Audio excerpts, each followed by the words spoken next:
Moreatu, itu kita tahu katoanga ki e fini. Fatap ki a fiota amai tahu tolonga. Kakukore ki eu kufanga ngai fakatapu ko tope. Kufa fakiatu ni moani. Kata mo moau ki eu. Fakahau ko mo kamata e tau katoanga ki e fiafini. E kamata ki tau katoanga hono ui ai bridal party pa pe foki ki au mātua a se mesi purito pa pe foki ki a otolos. Ka kukore whakamone mone atu hoi makainga tu mo moau ke whakahauka te whatongiani I herea whakapitania. To all our non-speaking Tongan guests here with us this evening, I'd like to formally welcome you all to the wedding of Semisi Polito and Otolose Kailahi. We are all here for one reason only, and that is two lives becoming one under the grace of God.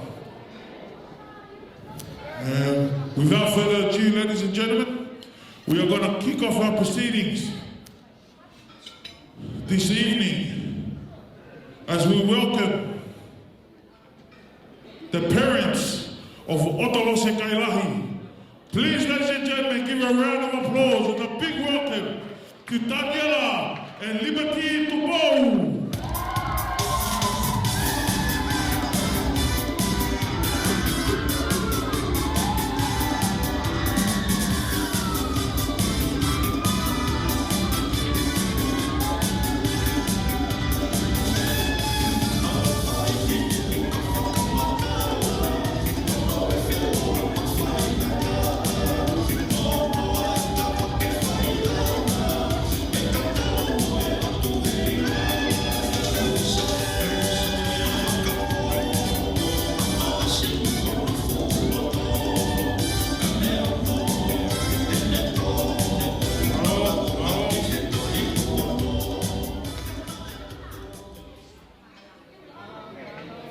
Next up, ladies and gentlemen, please let us give a big round of applause and a big welcome to Semisi Polito's parents, Mr. Tuipulato and Hepsiba Kailahi.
Up next, ladies and gentlemen, please let us walk.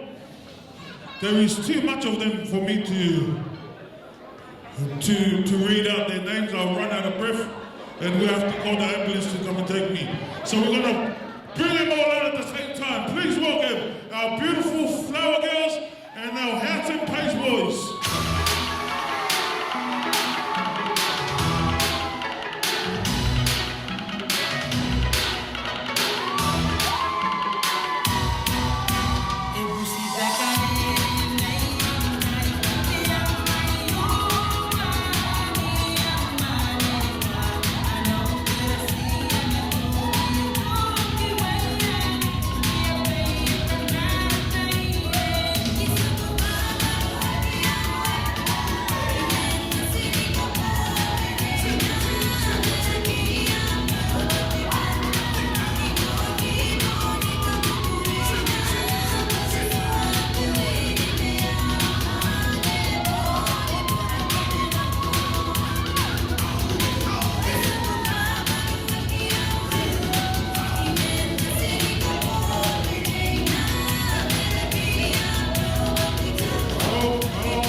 As we move on to our bridal party for this evening, please let us give a big welcome to our first couple for this evening, Mr. Lega Kaufusi and Hepisiba Kailahi.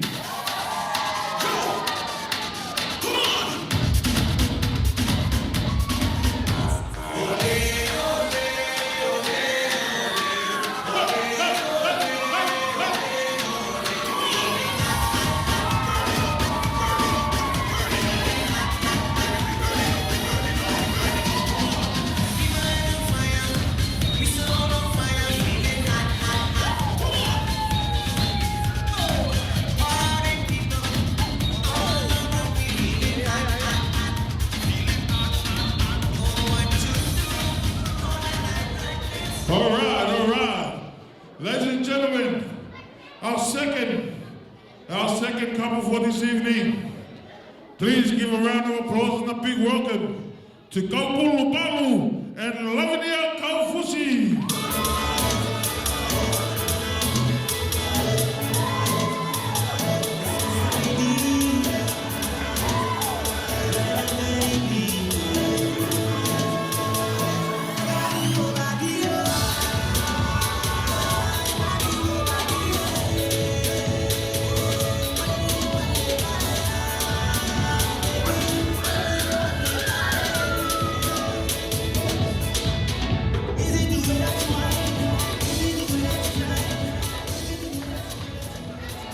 All right, ladies and gentlemen, our third couple for this evening. Please give a big welcome to Ola Sikahele, Ofa Sikahele, Ola Sikahele and Solomon Pope.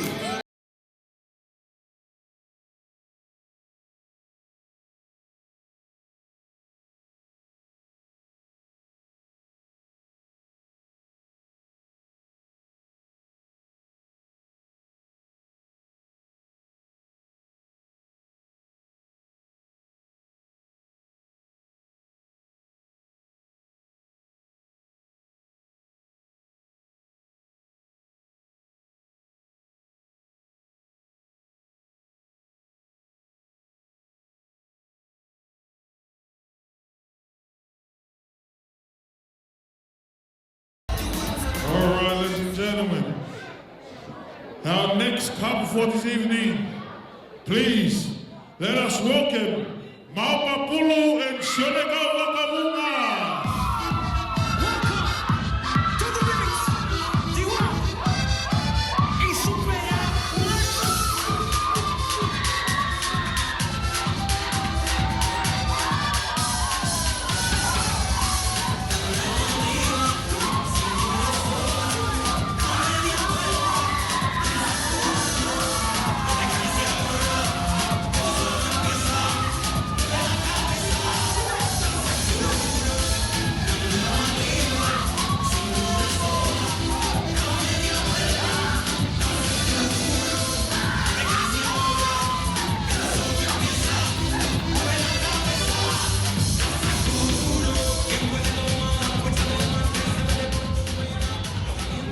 All right, ladies and gentlemen, our next couple for this evening, please give a big welcome to Lavinia Tupo and Sarah Sinalo.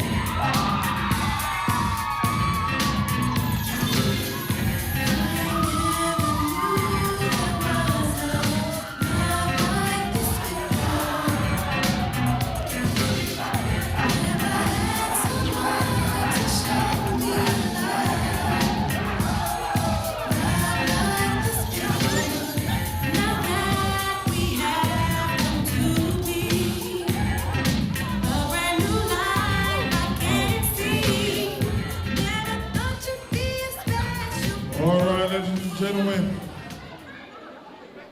only a couple left. Let us welcome our next couple for this evening. Ladies and gentlemen, give a big welcome to Hehea Viritau and Etimoni Kailahi.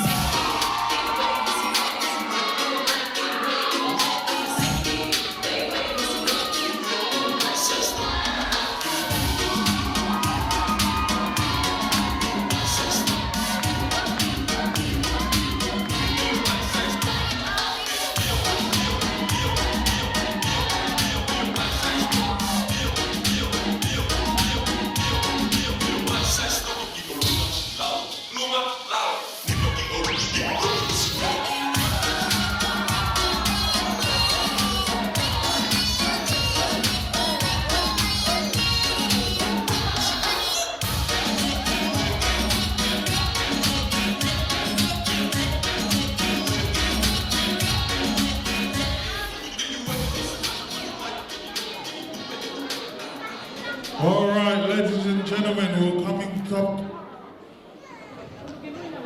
up to the our last couple for this evening. They are our maiden of honor and our best man for this evening. So please, ladies and gentlemen, give him a big welcome to Jennifer Balusa and Luani Tawakekailahi.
Ladies and gentlemen, con Corvo Monemoret. One more, ladies and gentlemen. Con Corvo Monemoret. They are the reason we are here today.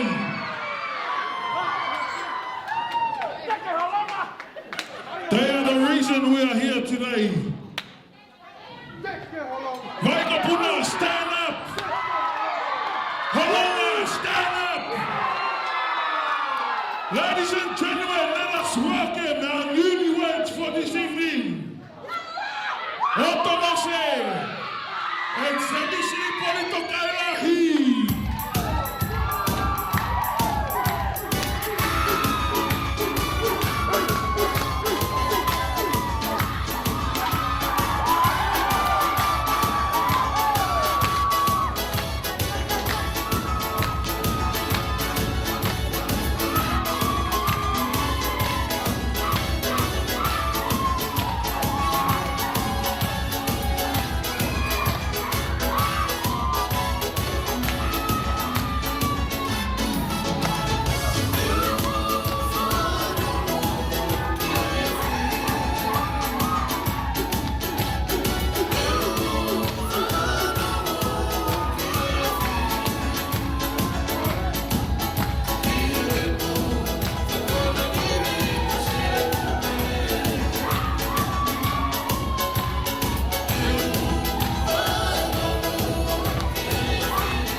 Ka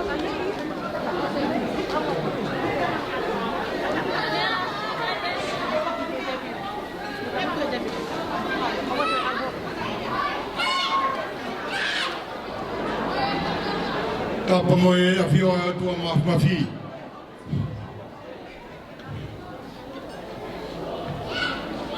Patap ke whanau a hauek.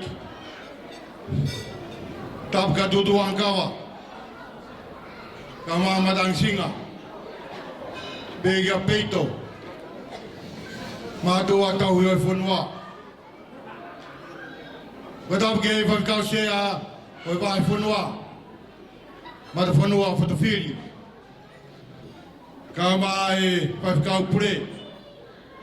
Ka whanga whainga. Moha tau laiki. Patap ke o whahu. Whahu se misi porito tuku wale kai lahi. Kai mai whamiri o tolo se. Pea whatap ke aluan tama ke kai lahi. Ka inga katoa me whunga tūtu angkawa. Ka maatani ala tupou. Ki ka inga whamiri tamai o tolo se. Ka mia vai ko puna. Ko whatap ka whita tawa taina. Ka uma e whamiri whae. Ka se misi porito tupu wale. Ka mia maka ko whareunga. Pe whatap ka tap kirea o tuafi. Ka inga katoa me whatwhata mawhana. Ka uma e whunga matoto. Tuke awa te whatapu ki a sola pe moha vulangi. O tau ia maru e whaleni. O whawhi ki tau tolu e talabo koini. Ka mai whina mui koini. O i koina ki katoa ngau e whiawhini.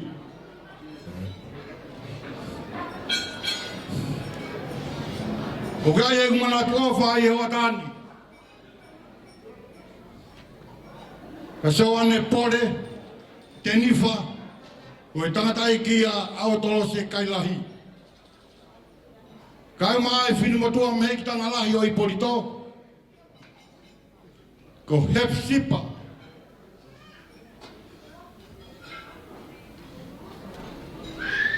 Kai lahi alo. Kai mai whawhikau na ne tau whakanau maaria i porito. Ko keo la whangalahi. Ka toa e ngai la maari e koni kona toka he no ngā. Pia moe whia maari e. Kana nau kau hono matuai. Ai aha whakakoloa koini. Hoko mai e mō maniti koini. Wana u tāta alo mai. Ai ngai la maari e koni.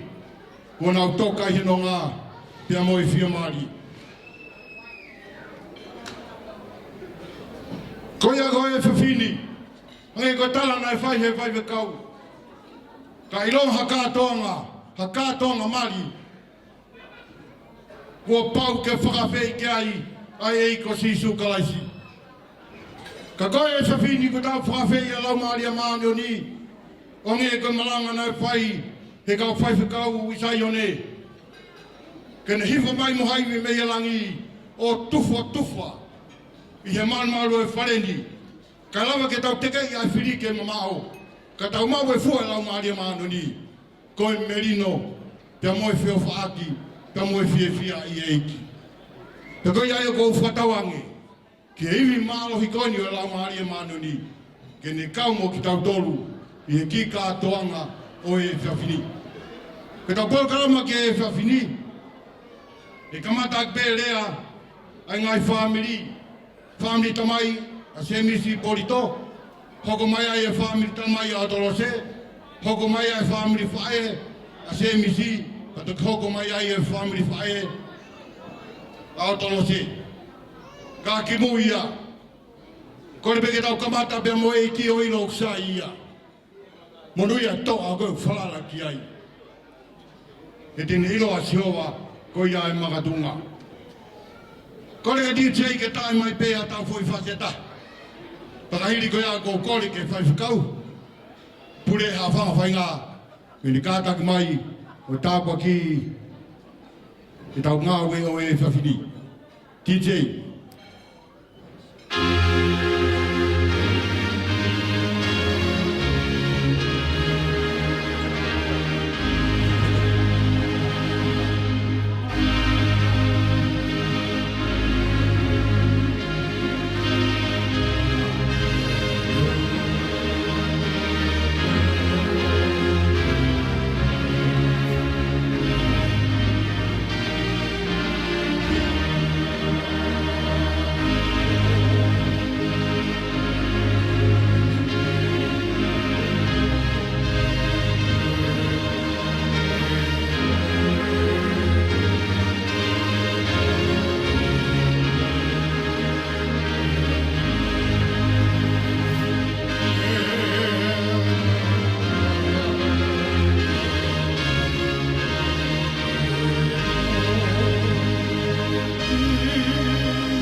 O tua mafi ma u whawhetai mo whakamaloa te o whio he whahaita o e hifo e lau maari e maani oni o hivi mawhai o tua he konga whaka o si ko mautowhangai he whiawhi koeni ko hawhi kai la paha mo whia ko hamatangi he kai te mauwiringia ka kuilonga he mauwhenonga ki he whiawhi koeni ai tau o hivi lau maari maani oni ko e whiawhia o kume iti ai e loto o mo family tutu anga kawa a behegia tau mo penu a behegia 5 kau sea me kau 5 kau o whakawhi ki mautolo e se misi mo tolo se he whiawhi koeni Peko mau whakamahaloa ki hoa whio he iwi mai matangi e lau maari maoni oni o whakawhie whia i ki mau tolu. Peko e kloa ia o e family for ou. Koe iaia e ki ko e family whia. Peko mau hinga i te iaia e ki ko e family o ku tamaki hono na tula. Mau whakawhetai ko e o whaeni ko teu he family for ou ni. Peko whakawhi i te mautolu ke maulava mai ki ai. Eiki tāpue kina, ai whakangosia ko whia. Ka ilo hau eiki pia mau mama i ki mautolu e kainanga e whanua. Tau te whito ke whango family he whiawhi koeni. Tuke mau hamau iwi ke hoka tua ke whatongi ani. He koeni me ka hauna. I a sisu klaisko alo ka koe hamau whango ui. Amen. Awalo ki e rangatai whawhikau, ono pai e taurot kamata. E whamane more pe, ai a whangani, o hawe kau tangata o e wharendi o kore mai ka te au, o ku ki tō mui e tau taimi. Ka ngō talangi, koe pe mau taimi pukatonga. Ka te tau whenga pe ke tau turi pe ke nau taimi, ai taimi e nau sevi mai e nau ngai mea u whia mau, o ka hiri ko ia pe tau toke hoko at pe tau tōru. Whainga maari e koni o kōkori, motua o semisi bolito luan tamake kailai kata fomle mori mai o fai ere Afrikaurua ki hiri ere a koni kata ki a Daniela tu kou hoko mai ai pei ki tau hoko at pe ko i ka tau tu taha tau fas malo o pito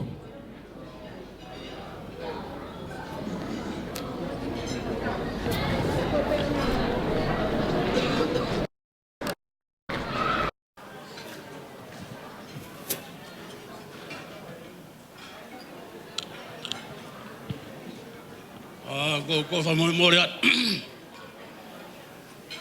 tanga mo tua ko ni ha fa ria ka kai keu te ke ure a wi a mea ka go tu mai o ko wi fi au ya go mi tang ka sai be ke tango fu a be ko wi ko ne tala mai ki ha fa ria o ai be ma mo tua ana tangi ai alo tala ki ai ka ta mai ko ke nau hen ka u hawa I bea o fai fatongia hanu mua ke fai lea tapu ki he tau tahai o tua u awhio tau loto ngā o watapu atu ki he whanau me whamopuna hoeiko o kapukawa u tapu ki he whare o matapure ia mawhituan kawa e pehefo ka matangisinga watapu ki he whaiwhekau na e sewani te ahon mai ka hātau laiki watapu atu he o whamiri o lose mo e family o Porito malo o mo kataki o mo lava mai a koen pai ki katoanga si o koen watapu atu ke o whalangirangi e whahu kai pe ke kau whaehuki kai tuke ata ke motua koen ke whaiha ki rea nai be ki kawainga na e toto mai ke whaiha ki rea koe ki kawe i ngāku, koe ki rea whakawhisi pe. I love you. Koe matapure pe oku. Mau whaikawa pe wane tānoa mai, kono matapure pe. Koe hau mei tonga. Pe wane eke angi ai, koe hae whapālangi o e mālo tere i. Ia tāngi hoku matapure. Koe whapalangi o e malore rei, koe I love you. O alu peke he sopingi, koe alu pe auhu, pake alu he sopingi, ko whetala pe mohata, pake ka whakarea mai, pake tangi, I love you. Pe tangi motua malapo, koe motua malapo eni. Tangi he motua malapo, pake hoku matapure, koe motua malapo pe moia. Ya alu he motua he sopingi, koe kakai koe na whetau laki mo ia oho ware nau tolu. He ne tari rea. Nau whakarea mai nau tolu, tāte motua ia, I love you. Pea koe ne lua pe alu he sopingi, hua te whare koloa. O hai mai e whai whakatau, kau talau te ia, I love you. Kau lue mai he loto sopingi, kau reka, I love you. Pea ku hau e whine motua hau mautu we whine o mau atu e tangata e ki. O eke ange, ko haina ne ako I ka koe rea koena. Pea tange he tangata e ki, koho mari. Tange he whine motua mautu we whine. E tau ki ai. Anau at. Tange he whine motua mautu we whine e kono mari. Tia na whakari e ria koe mparaku. Ho lohi aki e motuan. Ai furea mahuinga koeni. Ke hanga ange ki ai. Na mi alo ngai po pulai. Uinga he kurea ki he kakai whine iki. Heu kai ke ne ilo e nerea ku whai. Iau pehe. Tatange he motua kātaki. Na usiwa tau iau ku kei tā noa pi mamani. Tau talange au ke alu pe sopingi. O lavi u holo ai. Pea ku tue aha koeni, ko hinga koe ki foha koeni. Tānge ke hao whae whatongia koeni. Pea koe hui, tānge hau tuwe vine, koe whohingo e koe lavi. Koe fumea ofai ai o tua. Koe ofai o tua, ofa peke tako toa. Ka koe ko ha mea ia ku ai noa ia. Kana ai ke uta ke ku matapure ke toi tokoni mai ke kure ha honi. Kau pehe pe. Tuku pe ke uha o whae rea. Nane toi lohi aki iau. Kau hao pe o whae e rea hai a honi. Ka koe ku ki whekau iau tuku e whoha koeni. Porito. Koe lavi. Koe fufoi rea ia. Ku tuku mei o lunga e sihova. Uofa. Koe foi rea ngā awu e ia. Keke ngā wei. Koe a honi, ko koe ia ai, pake lavi, ngā wei o whā. Tamai ko o whā ku i kai mohe. Koe ngā wei, foi kawei ngā ai o tua ki ai. Ka ko ofa, ke to taha koe ni oku monofo. Koe hui, na hange o tua mai whewhine ke tokoni. Ka nakai ke omi ia, ke tā. Ko ki mea pe o kore atu. Ko ma ko ho mari. O na ki toi fai unga ko ia ai ta fifine. Ko mea ko ke sai. Ka ko ki lea ko ni ko hinga ko ki ai ko tala tu ta pe fai ako. Ta pe fai ako ko sisu.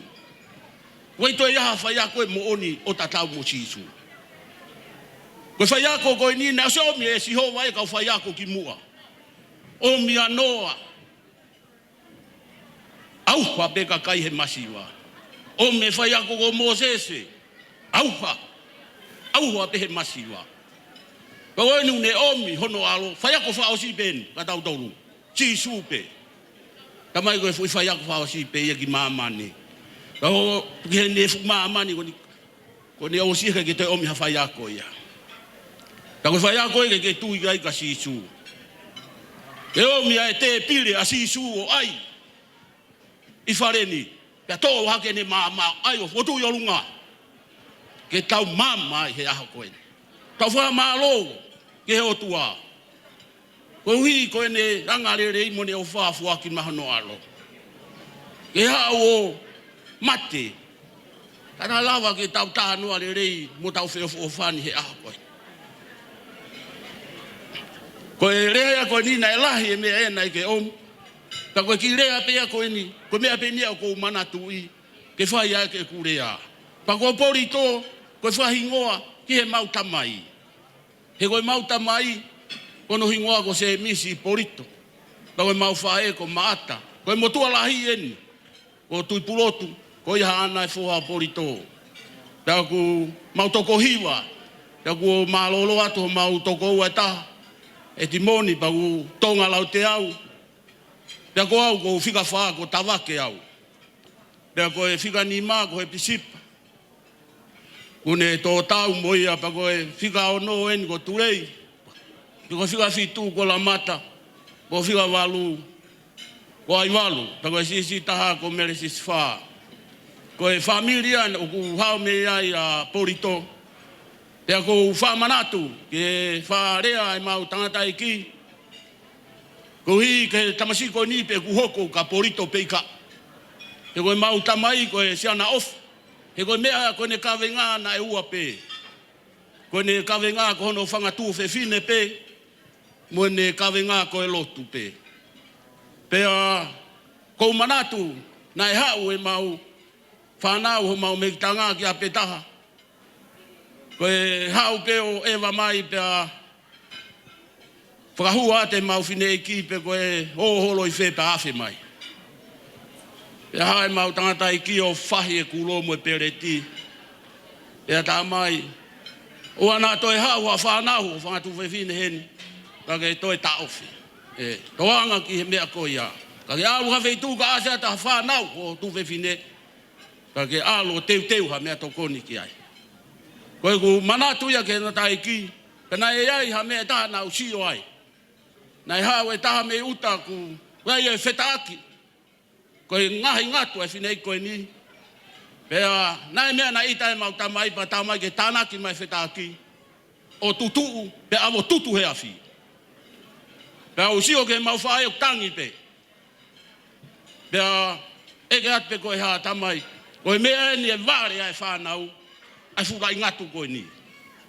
Koe mea fie mau, i he whamiri koe ni, ke o ako. Ke o ako, ilo. Koe fu mea koe ka tutu, auha, vewe ia.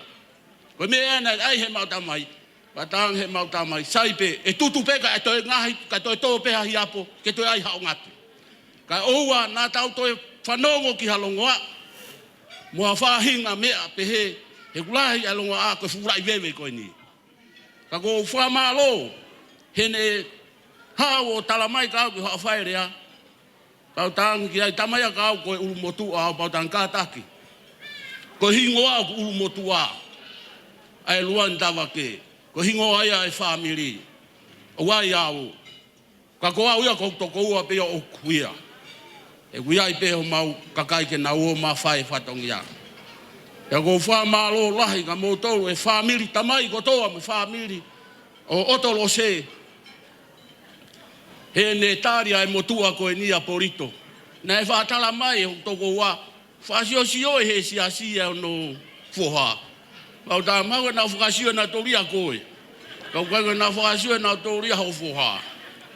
Ka koe malo eni.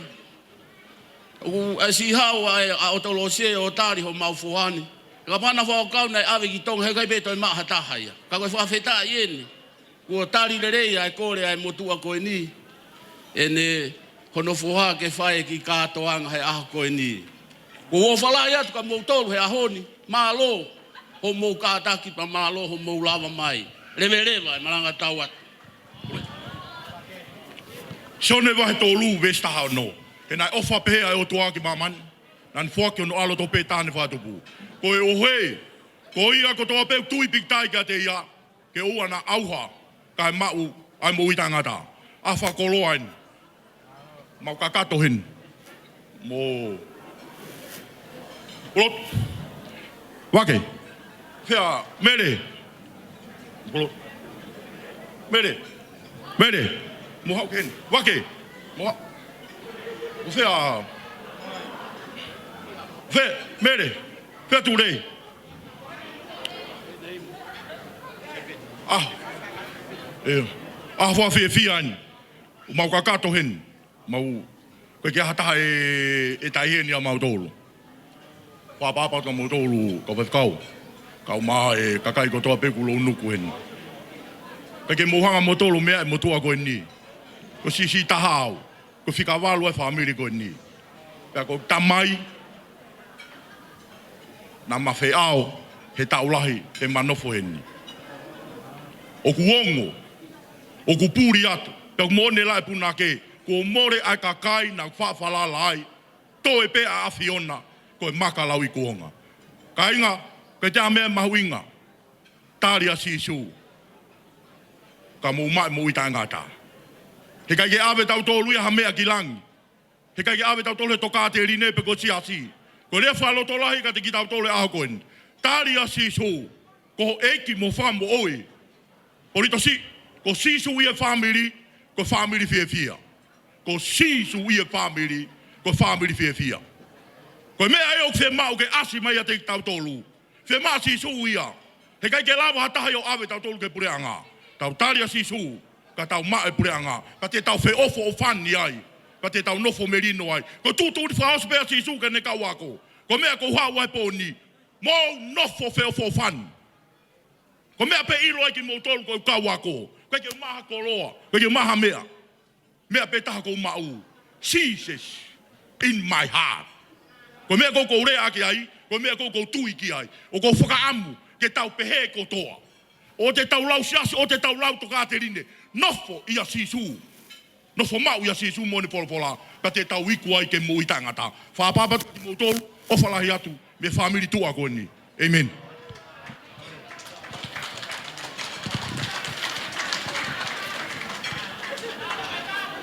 Pamari ka ni ko kore kia Daniela tupou. Ka tau whamuremore o mea mai o whaiarea whawhongai. Ai whamiri tamai. O tolo se. Kau mai kāinga ko toa pe mi he vai ko puna. Kau mai vai ko tumahina.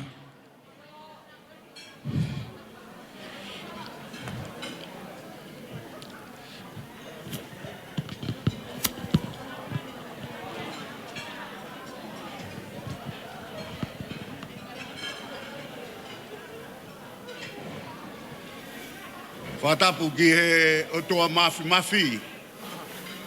O kuawhi o taulo tonga. Kore be mua ke uhuwhanga atu. He whakatapu. Ai uruaki rea. I he hawhanga e pōkoi. Ka uhuwhanga atu he talamalu e whanua. Pea mo e lotu. Kai ata ki he motu atua koen. Ke whai e whakahohaa e pōkoi. Kore whamore atu. Tutuanga kawa. Nā ia e haa whakawhotunga. E tae hoa mo tae tāu. Pea moho o wakai mai ki he motu atua koe. Kou la vei pe. Kou oho wale. He tala mai ke wha o whai e rea koeni. He ku wale hoku ngutu ke whakamatala. Hangahi mea e lawa ai ke mou puke puke. A fufula. Ke whakamaunga ki ai. A e fiafi whakakoloa koeni. Atu ai o whalahi. Ki he whai whikau pūre. Oi wahenga. Atu ai o whalahi. Ki he whai whikau. Whakalau maarie. Ai kaunanga. A otolose. Ko e whai whikau eni. Ko e whai whikau whakalau maarie ia. Ai kaunanga koe. Ka watu ai o whalahi ka te ki moutolo. Watu fo ke ai o whalahi I he tamai pia moe whae. Romorito. Pe ki he ongo whamiri. Mo hasola, mo havulangi. Tauno nuku I he malu malu e whare koini. I he fiafi koini. Ko gore whamore more atu. Kai ke aharea e moa te watu I he fiafi. Ke whakakoloa atu. A e fiafi whakakoloa koini. Ko e tama pe ko sisu kalaisi ko ia. Nā ne whakahoko. Pea ne whakaa. Ai whanonga na e whai mai. E he kaunanga koini. Ka mai tamayo eki koini. O whakahoko he aho koini. Pea ku mou mea mai he ahoni. Ke tau fia fia. I he aho koini. Te whakatau ange pe. I he laumare e maoni oni. Ke ne whai hono tataki. Pea ne whai hono whakanofonofu. Ai whamiri fōu koini. Ke mau luta. Ai whanua. Kai mai whamiri. Pehe ai ki whamalo. Pea moerea whai atu he motua koini. I he fiafini. Whakamoremore atu. Turuanga kawa. Kaanga whewhe whakahoha ku whai. Tuku bemua ke hufanga atu. He tata na e tafe he kolosi. He ko tafe taula anga ia. Ngua tamo ui anga ia. Levereba e malanga kau tatawan. Malo waki a Daniela, pou I ne pakato ai rea e family tamai a otolose. Koe whainga maari e koni te tau kori ke DJ au miha tau foi fas. Hiri ko iapa tau kori ka fita tawata aina. Ke ne whafonga I atu. Ai family whae a semis I bolito kailai. DJ, o miha fasi ke tupe ia ki tau tolu. Ke tau ongo i tau whiawhia I eiki. Ai mai ha fasi ko ngau ngau e. Marie, Marie, Marie, Marie. Marie, Marie. Malo, malo. Marie.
Mahalo.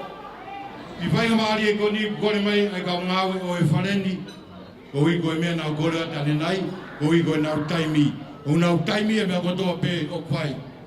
Koe o nau kore mai ke whakakato, ai o wau koni o e keke. Koe ngā ka tau toki hoko atuai. Kore at pē ke rea whamiri whai koni a se misi, i taimi pē ka tuki tau hoko atuai rewa, ki e o wau o e keke, ka kou kore atu ki e tamasi mari, se misi ka maa alose, mo kata whamanamore o mea mai ki lalo, ko hi kata hoko atu ki e ua hoi keke, ko hi ke whakakato a e whaamu koini o whai e kaunga awe o e wharen. Karang mai a e kauwhewhine mo whai a ngāwe koini ki e keke, ko hi ke whakakato a e polokalamani, pakahiri ko ia e tau toki hoko atu ai.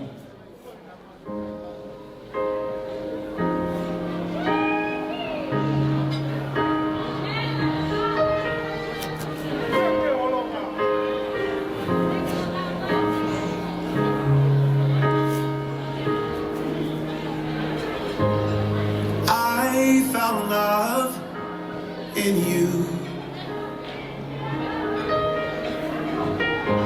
and I've learned to love me too. And never have I felt that I could be all that you see. It's like our hearts have intertwined into the perfect harmony. This is why I love you. Ooh, this is why I love you. Because you love me. You love me. This is why I love you. Ooh, this is why I love you. Because you love me. You love me. I found love in you,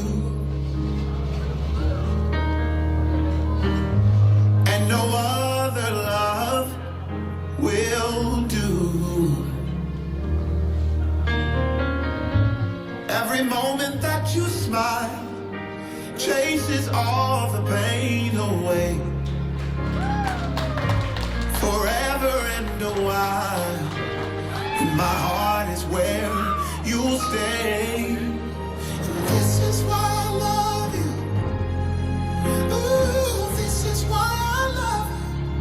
Because you love me. You love me.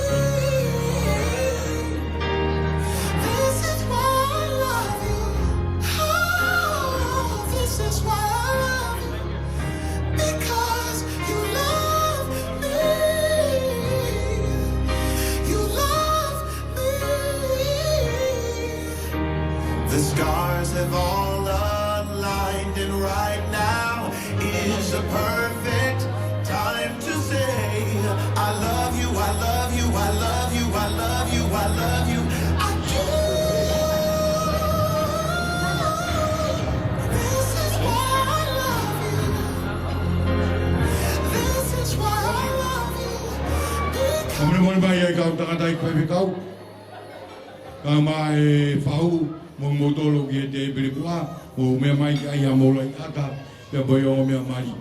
Pakahiri ko ia, mo kata ko hoko mai ke ai atalo ai ata, o siko ia pia tau toki hoko atu.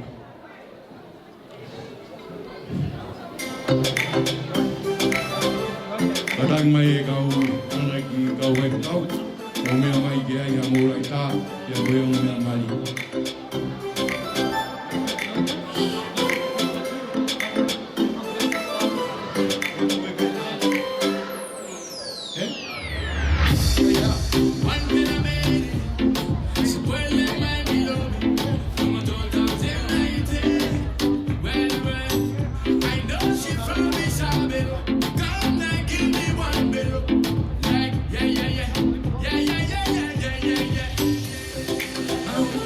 I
whakamari e koni, kore mai e kau ngā weni ke hoko toi pe, ke whai na ki uolos.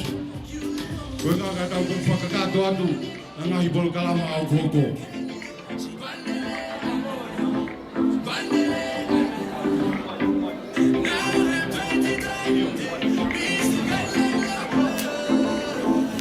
Whakamari koni e whai ai e uolos, ai o mea mari.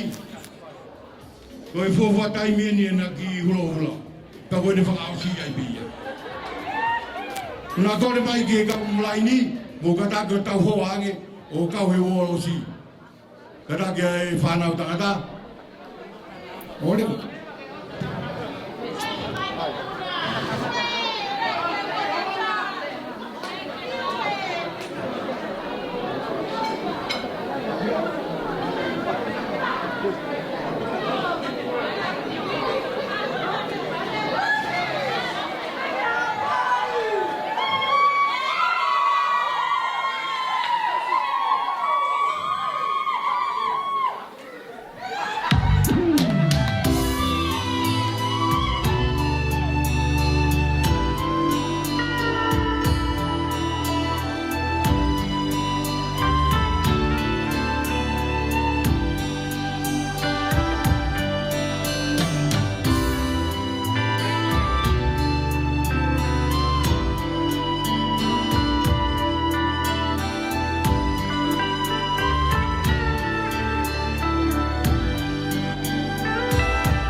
Walk over and pick up your banner and join the newlyweds on